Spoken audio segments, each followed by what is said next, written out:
بسم اللہ الرحمن الرحیم۔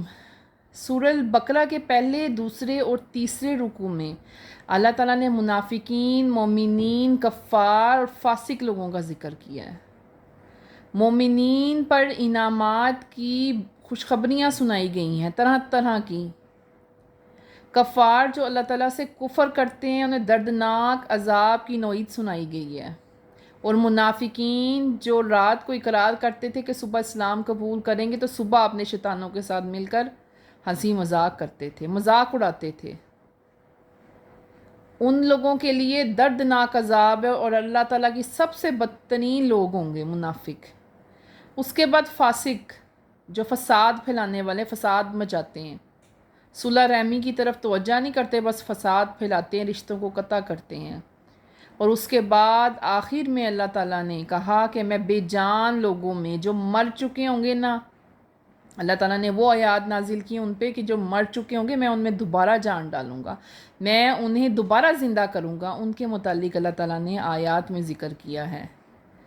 اب یہ چوتھا رکوع سورہ البقرہ کا، جس میں اللہ تعالیٰ نے فرشتوں سے ہم کلام ہونا ہے، ان سے مخاطب ہو کر کہنا ہے کہ میں زمین میں نائب بھیجنے والا ہوں۔ اللہ تعالیٰ فرشتوں سے مخاطب ہو کر کہہ رہے ہیں کہ میں زمین میں اپنا نائب یعنی خلیفہ بنا کر بھیجنے والا ہوں۔ فرشتے کون؟ ملائکہ کون؟ جو نوری مخلوق ہیں، گناہوں سے پاک ہوتے ہیں، اللہ عز و جل کے احکام کی نافرمانی نہیں کرتے ہیں، اور جو انہیں حکم دیا جاتا ہے وہ وہی کرتے ہیں۔ خلیفہ سے مراد حضرت آدم علیہ السلام۔ اب ملائکہ یعنی فرشتے عرض کرتے ہیں، یا اللہ ہم تجھے سراہتے ہیں، تیری تسبیح کرتے ہیں، تیری پاکی بولتے ہیں، اور تو ان لوگوں میں سے خلیفہ مقرر کرنے لگا ہے۔ یہ تو زمین میں فساد مچاتے ہیں، قتل کرتے ہیں، ایک دوسرے کا خون بہاتے ہیں، ناحق ایک دوسرے کا خون بہاتے ہیں۔ پھر آگے اللہ تعالیٰ فرماتے ہیں کہ مجھے معلوم ہے، لیکن جو تم نہیں نہ جانتے وہ میں جانتا ہوں۔ میری حکمتیں تم پر ظاہر نہیں ہیں۔ پھر اگلی آیت میں کیا کیا اللہ تعالیٰ نے؟ آدم علیہ السلام کو مٹی سے بنایا۔ آدم علیہ السلام کو مٹی سے بنایا، ان میں خواہشات پیدا کی، علم عطا کیا، ذرائع عطا کیے۔ اللہ تعالیٰ نے حضرت آدم علیہ السلام کو تمام اشیاء کے نام سکھائے۔ پھر سب اشیاء ملائکہ کے سامنے پیش کر کے اللہ تعالیٰ نے کہا چلو اگر تم سچے ہو نا تو چلو ان کے نام بتاؤ، اگر تم سچے ہو تو ان کے نام بتاؤ۔ حضرت آدم علیہ السلام علم کے سبب سب پہ سبقت لے گئے، جبکہ عبادات میں ملائکہ سب سے آگے ہیں۔ انبیاء کرام اسی علم کی وجہ سے ملائکہ سے افضل ہیں، اسی علم کی وجہ سے۔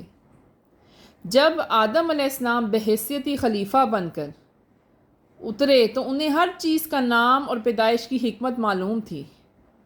اللہ تعالیٰ نے ملائکہ سے فرمایا، میں نے کہا تھا نا جو میں جانتا ہوں وہ تم نہیں جانتے۔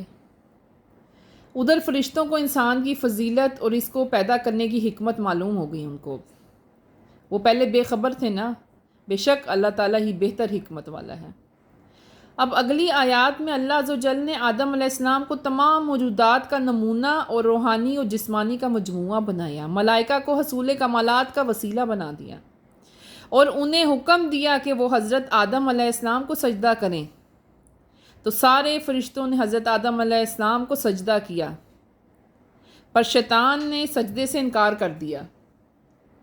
شیطان نے سجدے سے انکار کر دیا، وہ کہتا میں تو اس سے آدم سے زیادہ افضل ہوں، آدم مٹی سے بنا ہے اور میں آگ سے، میں زیادہ افضل ہوں، میں نہیں کروں گا سجدہ۔ تو وہ کافر ہو گیا۔ حضرت آدم علیہ السلام کے لیے اللہ تعالیٰ نے حوا کو پیدا فرمایا، بی بی حوا کو۔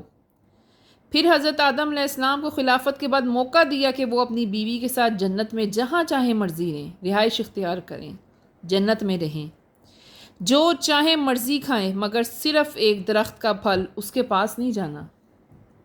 یہ درخت جنت کے درختوں میں سے کوئی درخت تھا، اس کے پاس نہیں جانا۔ حضرت آدم علیہ السلام کو اس کی پہچان کرا دی گئی۔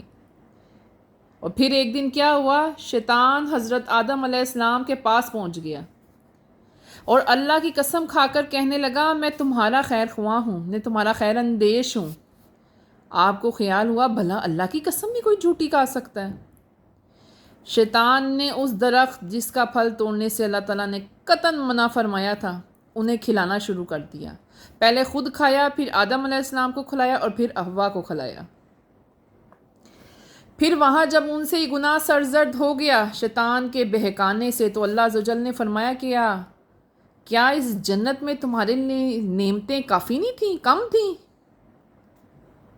حضرت آدم علیہ السلام نے عرض کیا یا اللہ کافی تھیں، لیکن مجھے یہ نہیں معلوم تھا کہ تیرے نام کی قسم بھی کوئی جھوٹی کھا سکتا ہے۔ پھر اللہ تعالیٰ نے انہیں زمین پر جانے کا حکم دیا کہ جاؤ اب میری جنت سے نکل جاؤ اور زمین پہ جاؤ۔ چنانچہ حضرت آدم علیہ السلام اور بی بی حوا جو پہاڑوں پہ اترے، پھر زمین پر جانے لگے۔ اللہ تعالیٰ نے اپنی رحمت سے حضرت آدم علیہ السلام کو توبہ کے کلمات سکھائے۔ آدم علیہ السلام کو اپنی غلطی کا احساس ہوا۔ حضرت آدم علیہ السلام زمین پر تشریف لے گئے، اور جب زمین پر تشریف لے گئے تو کافی عرصے تک شرم کے مارے آسمان کی طرف سر نہ اٹھا سکیں، لیکن پھر حضرت آدم علیہ السلام کی توبہ قبول ہو گئی۔ پھر جب آدم علیہ السلام زمین پر اتر گئے تو اللہ عز و جل نے فرمایا اے آدم اب دنیا میں رہ کر میری اطاعت کرنا، تمہارے پاس میری طرف سے کوئی ہدایت آئے نا تو اس کی پیروی کرنا، کیونکہ آدم علیہ السلام کو نائب بنا کر دنیا میں بھیجا گیا۔ اور اگر جو لوگ کفر کریں، میری آیتوں کو جھٹلائیں گے نا تو وہ ہمیشہ دوزخ میں رہنے والے ہوں گے، اور ان کو ہمیشہ وہیں رہنا ہوگا، کیونکہ وہ کفر کرتے ہیں وہ لوگ